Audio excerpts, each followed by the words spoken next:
దేవుని బిడ్డలముగా, క్రీస్తు అనుసరులముగా మనం ఏం వెదకాలంటే 3 ప్రాముఖ్యమైన మాటలు ఇప్పుడు మనం ధ్యానం చేయబోతున్నాం. కాబట్టి 3 ప్రాముఖ్యమైన మాటలు చాలా శ్రద్ధగా మీరు వినాలి. దేవునికి స్తోత్రం కలుగును గాక. సామెతల గ్రంథము 2వ అధ్యాయము 4వ వచనం. మొట్టమొదటిగా క్రీస్తును అనుసరిస్తున్న వారముగా మనము ఏమి వెతకాలంటే, ఏమి వెతికితే మనకు మేలు కలుగుతుందో మొట్టమొదటిగా ఇక్కడ మనం ధ్యానం చేద్దాం. 2వ అధ్యాయము 4వ వచనం.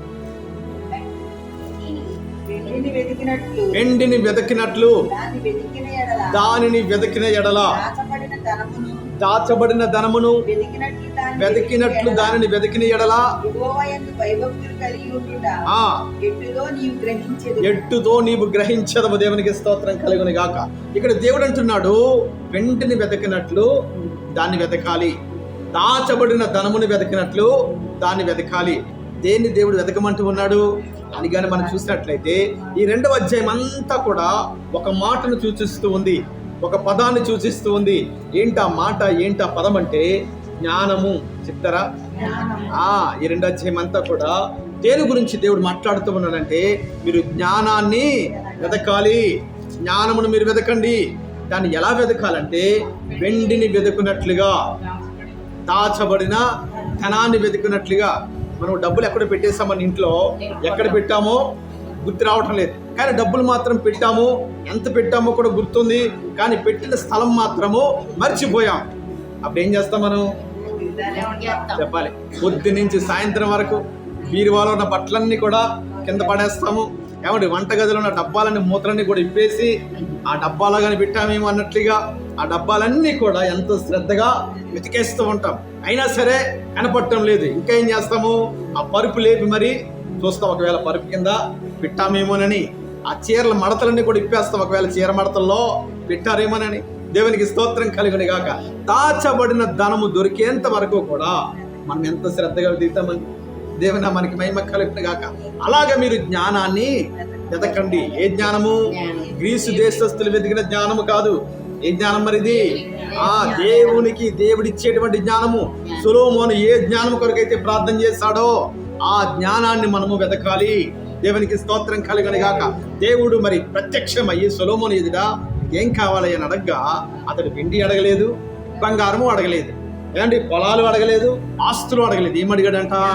ఒక చిన్న మాట, అయ్యా నాకు జ్ఞానం కావాలయ్యా, ఈ 30 లక్షల మంది నేను పరిపాలించాలంటే కనుక నా జ్ఞానము సరిపోదయ్యా.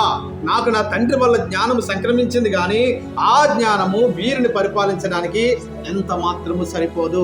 యేసయ్యా మీరు నాకు జ్ఞానం ఇవ్వాలయ్యా అని దేవుణ్ణి జ్ఞానం అడిగినప్పుడు విస్తారమైన జ్ఞానాన్ని సొలొమోనుకి దేవుడు అనుగ్రహించాడంట. దేవునికి స్తోత్రం కలుగును గాక. అక్కడ దేవుడు అంటాడు కదా, ఇదిగో నేను నీకు ఇస్తున్న జ్ఞానము నీకు ముందు గాని నీ తర్వాత గాని ఎవరికి కూడా మరలా అలాంటి జ్ఞానాన్ని నేనెంత మాత్రము కూడా ఇవ్వను అని ఏం చేశాడంట దేవుడు? ఒక మాట సొలొమోనుతో పలుకుతూ ఉన్నాడు. దేవునికి స్తోత్రం కలుగును గాక. కాబట్టి దేవుణ్ణి మనము జ్ఞానము కొరకు ప్రార్థన చేస్తే, మీలో ఎవరికైనాను జ్ఞానము పొదువుగా ఉన్న ఎడల నన్ను అడగండి, నేనే జ్ఞానమునకు కర్తను, జ్ఞానాన్ని అనుగ్రహించేది నేనే అని దేవుడు అక్కడ మాట్లాడుతున్నాడు. కనుక మనకు జ్ఞానము కొదువుగా ఉన్నట్లయితే, తక్కువగా ఉన్నట్లయితే మనం ఏం చేయాలి? జ్ఞానమును అడగాలి. ఎలా అడగాలి? ప్రార్థన చేసి, అయ్యా నాకు జ్ఞానము కొదువుగా ఉంది, యేసయ్యా నాకు మీరు జ్ఞానం ఇస్తారా అని మనం దేవుణ్ణి అడగాలి. దేవునికి స్తోత్రం కలుగును గాక. హల్లెలూయా. ఇక్కడ అంటూ ఉన్నాడు కదా, మీరు జ్ఞానాన్ని వెతకండి, వెండిని వెతుకున్నట్లుగా, దాచబడిన ధనాన్ని వెతుకున్నట్లుగా మీరు జ్ఞానముని గాని వెతికినట్లయితే ఖచ్చితంగా ఆ జ్ఞానము మీకు అనుగ్రహించబడుతూ ఉంది. దేవునికి స్తోత్రం కలుగును గాక. 147వ కీర్తన చూడండి, 3వ వచనం. సారీ, ఆ మాట కాదండి, దానికన్నా ముందుగా మరొక ప్రాముఖ్యమైన మాట కూడా మనం చదువుదాం. చూసినట్లయితే కీర్తన గ్రంథము 105వ కీర్తన, 105వ కీర్తన, 147 కాదు, 105వ కీర్తన 3వ వచనం చదవండి. ఆయన పరిశుద్ధ నామమును బట్టి అతిశయించుడి, యెహోవాను వెదకువారు హృదయమందు సంతోషించుదురుగాక. మరొకటి చదవండి ఇదే మాట. ఆయన పరిశుద్ధ నామమును బట్టి యెహోవాను వెదకువారు హృదయమందు సంతోషించుదురుగాక. దేవునికి స్తోత్రం కలుగునుగాక. ఇది రెండో మాట అండి. మొట్టమొదటి మాట ఏంటంటే మనము జ్ఞానాన్ని వెతకాలి. ఎలా వెతకాలంటే సొలొమోను జ్ఞానం కొరకు ఎలాగైతే ప్రార్థన చేశాడో, మీలో ఎవరికైనా జ్ఞానము కొద్దువుగా ఉన్న ఎడల నన్ను మీరు అడగండి, నేను దేవుడే చెప్తూ ఉన్నాడు గనక, వాగ్దానం ఇచ్చిన దేవుడు గొప్ప దేవుడు గనక మనం ఏం చేయాలి? జ్ఞానం కొరకు దేవుని పాదాల దగ్గర మనం అడగాలి, దేవునికి మనం ప్రార్థించాలి, దేవునికి మనం మొరపెట్టాలి. దేవునికి స్తోత్రం కలుగునుగాక.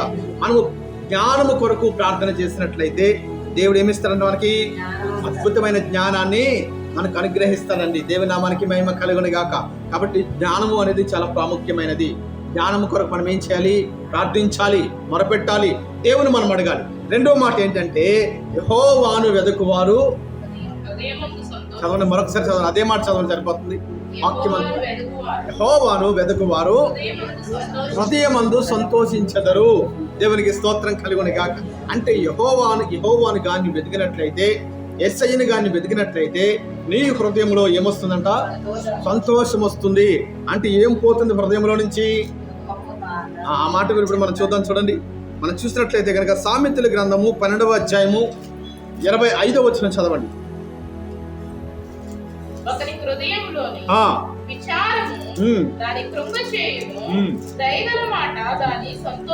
దయగల మాట దానిని సంతోషపెట్టును. మరలా చదవండి అదే మాట. ఒకని హృదయములోని విచారము దానిని కృంగచేయును. చాలండి, విచారము హృదయాన్ని ఏం చేస్తుంది? కృంగదీస్తూ ఉంది. ఏం చేస్తుందంట?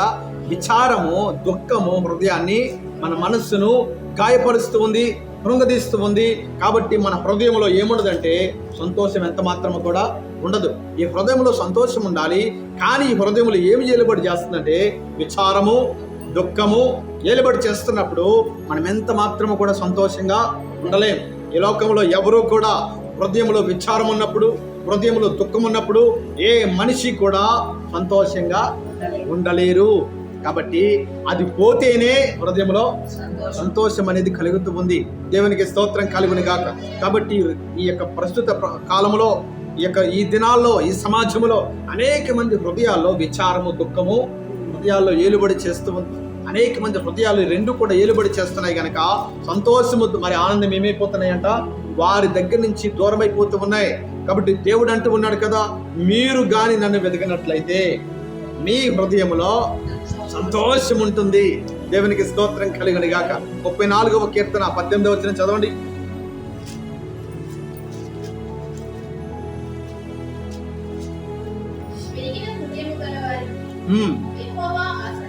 విరిగిన హృదయము